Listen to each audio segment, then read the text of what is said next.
Hello दोस्तों guys, आज के परिणीति के एपिसोड में होता है ये कि वैसे तो गाइस एक हफ्ते से दिलजीत और बबली की शादी हो ही रही है। शादी के चलते पार्वती का सच पूरी फैमिली और नीति पार्वती का पर्दा कर देती है फास। वैसे नीति वैसे पूरा सब कुछ पार्वती की पोल पट्टी घर वालों के सामने, संजू के सामने, सबके सामने रिकॉर्ड हो जाती है, खुल जाती है। गाइस कहानी में ये नया ट्विस्ट देखने को मिलेगा। वैसे पार्वती पहुंचती है बाजपा हाउस, वैसे वहां फिर नीति खड़ी रहती है। जब पार्वती अपनी कार से ऐसे उतरती है गुस्से से, वैसे फिर पार्वती ये कहती है कि आज मुझे ना तुम्हारे पास बकवास करने का मेरे पास बिल्कुल टाइम नहीं है। तो वैसे फिर नीति ये कहती है कि पार्वती तुम मुझसे बात नहीं करोगी तो फिर किससे तुम बात करोगी, परी से। फिर नीति ये कहती है कि मेरे अलावा तुम्हारी और कौन मदद करेगा परी। तो वैसे फिर वहां है ना पार्वती रुक जाती है। फिर नीति और पार्वती में जो जोरदार तरीके से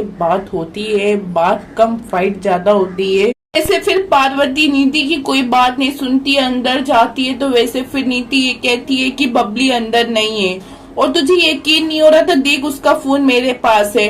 फिर वैसे दिलजीत के पास फोन लगाती है, वैसे बोलती है कि दिलजीत अपनी और बबली की शादी या फिर थोड़ी सी वीडियोस बना के भेज दीजिए अपनी साली जी के पास। तो जो ये वीडियोस दिलजीत इतनी खतरनाक वैसी वीडियोस बनाता है, जो वीडियोस देखने के बाद पार्वती जाती है डर। तो गाइस वैसे पार्वती डर जाती है जब बबली का ऐसा हाल देखता है दिलजीत। उसको कैसे क्या बताऊं मैं आपको, मैं खुद दिलजीत इतना बोलता है वीडियोस में कि मेरी और बबली की शादी हो जाए, जो मैं बबली के साथ करूंगा ना बबली ने ना उसकी बहन ने कभी सोचा नहीं होगा। तो ये सब पार्वती को इतनी तेज गुस्सा आ जाती है जो पार्वती तगड़ा जवाब देती है नीति को। फिर बोलती है पार्वती नीति को, तुम इतना कैसे गिर सकती हो नीति, तुम ये भी नहीं सोचे बबली एक छोटी बच्ची है। अभी के अभी तुम दिलजीत के पास फोन करो, उसको कहो कि बबली को वापसी लेकर आए। तो वैसे इंसानियत है कि नहीं है। तो वैसे फिर नीति ये जवाब देती है। वैसे फिर नीति ये कहती है कि तू मान कि तू परी है। तो फिर पार्वती ये कहती है कि मैं परी नहीं हूँ। तो फिर नीति ये बोलती है कि तू ये बात मान, तू कन्फेंस कर कि हाँ तू परी है, पार्वती सिंघानिया नहीं है। तो पार्वती चिल्लाती रहती है कि मैं परी नहीं हूँ, नहीं हूँ, नहीं हूँ, मगर नीति उसकी एक बात नहीं सुनती है। बोलती है कि तू ये बात कन्फेंस कर लेगी तो मैं है ना बबली को सही सलामत तेरे पास लेकर आऊंगी, ये मेरा वादा है तुझसे। तब फिर नीति बोलती है कि बोल तू परी है। तो फिर पार्वती ये कहती है कि हाँ मैं परी हूँ। गाइस जिस तरीके से पार्वती एक्सेप्ट कर लेती है कि मैं परी हूँ, वहां आ जाता है संजू, ताई जी, वहां बाकी पूरी फैमिली आ जाती है, बात सुन लेती है। पार्वती ये कहती है कि सही कहा तुमने, बबली की बहन जिसे 1 साल पहले तुमने मार दिया था, हाँ मैं परी हूँ। परी जिसे तुमने एक बार नहीं बार बार जान लेने की कोशिश की थी। बस इतनी जोर जोर से जहाँ पार्वती चिल्लाती है कि मेरा नाम पार्वती सिंघानिया नहीं परी है, तो पता चल रही है। जब इतनी कस कस के बोलेगी तो संजू और बाकी फैमिली तो सुनेगी। तो जब नीति देख लेती है पूरी फैमिली खड़ी हो तो बहुत हो जाती है खुश। वैसे भी वो रिकॉर्ड करती है कि पूरी फैमिली को सुनाने के लिए। तो गाइस वहाँ संजू आता है परी के पास में, ये कहता है कि परी, तो परी बोलती है कि सॉरी मुझे माफ कर देना। तो वैसे फिर संजू ये कहता है कि क्यों तुमने मेरे साथ ऐसा किया।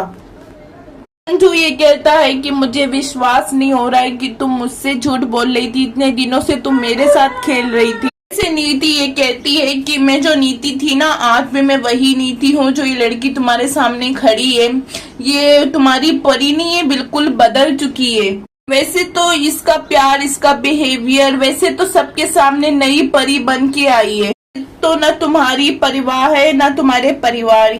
पार्वती कस के चिल्लाने लगती है कि चेंज नहीं हूँ मैं, मुझे चेंज किया गया है और तेरी नफरत ने मुझे चेंज किया है। पार्वती संजू के आगे इतना कह देती है कि तुझे तो मेरा न मैं बर्दाश्त हो रही थी ना मेरा रिश्ता, वैसे मेरा और संजू का रिश्ता तुझसे बर्दाश्त हुआ नहीं ना। पार्वती सिर्फ इतना ही कहती है कि तूने मुझे है ना मजबूर कर दिया था कि अपना रिश्ता छोड़ के जाने का। संजू ये कहता है कि मजाक तो परी तूने मेरी जिंदगी का बना दिया है। संजू ये बोलता है कि क्यों किया मेरे साथ तुमने ऐसा। तो फिर पार्वती ये कहती है पूछना तो मुझे चाहिए कि क्यों किया संजू तुमने मेरे साथ ऐसा। राजीव पार्वती ये कहती है कि मुझे तुमसे पूछना चाहिए था कि क्या बिगाड़ा था मैंने तुम्हारा। मुझे नीति से, बेबे से और तुम्हारी मम्मी जी से पूछना चाहिए था क्यों मेरी जिंदगी खत्म की है इन लोग सब मिलके। वैसे फिर पार्वती ये कहती है कि मैंने तो सिर्फ छोटा सा झूठ बोला। वैसे तो गाइस इन लोग की बातें बहुत चलती ही रहती है। संजू, पार्वती, नीति एक दूसरे का खुलासा करते ही रहते हैं। वहां से बबली भाग जाती है दिलजीत की चंगू से, दिलजीत के गोडाउन से वहां से भाग जाती है। फिर भागते भागते वही दिलजीत के आदमी ही को मिल जाती है, फिर से टकरा जाती है। जो कि पहली बार तो एक आदमी के मोबाइल से फोन लगाती है पार्वती के पास। तो अब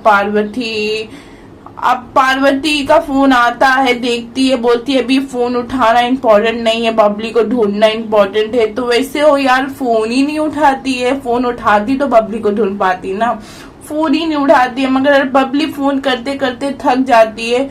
फिर होता है ये कि फिर एक आदमी से टकरा जाती है जो दिलजीत का आदमी ही रहता है। फिर उसको उठा ले जाता है वही दिलजीत के पास। तो गाइस पार्वती पहुंच जाती है। वैसे ताई जी ये सारी बात बता देती है पार्वती को कि बबली वहीं है, दिलजीत उसको लेके वहीं गया है। जो पार्वती ये सब सुनने के बाद तेजी से जाती है बबली के पास। तो वहां जब देखती है कि बबली नहीं है, दिलजीत है, तो दिलजीत को क्या जोरदार, वैसे दिलजीत उसके ऊपर बंदूक तान देता है। वैसे फिर पार्वती क्या धोती है, बोलती है कि तू मेरी बहन का पैर तोड़ेगा। तो उसका पैर पे मारती है, लकड़ा लकड़ा लकड़ा लकड़ा बाम्बू बाम्बू बहुत ही ज्यादा मारती है गाइस।